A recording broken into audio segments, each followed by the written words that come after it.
Le couple qui aime et procrée est la vraie sculpture, vivante, non pas celle de pierre ou d'or que le décalogue interdit, capable de manifester le Dieu créateur et sauveur.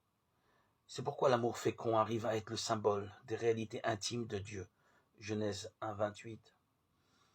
C'est ce que justifie le récit de la Genèse en suivant ce qui est appelé la tradition sacerdotale, qui est traversée par diverses séquences généalogiques. Car la capacité du couple humain à procréer est le chemin par lequel passe l'histoire du salut.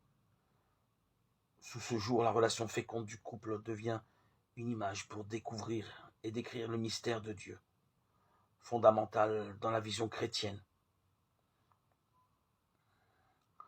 Le Dieu est communion d'amour et la famille est son reflet vivant.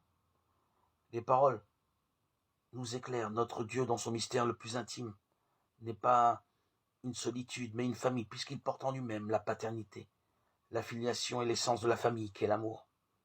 Cet amour dans la famille divine est bien sûr l'Esprit Saint. La famille, en effet, n'est pas étrangère à l'essence divine même. Cet aspect du couple trouve une nouvelle image dans la théologie paulinienne lorsque l'apôtre la met en relation avec le mystère de l'union entre le Christ et l'Église, Éphésiens 5, 21, 33.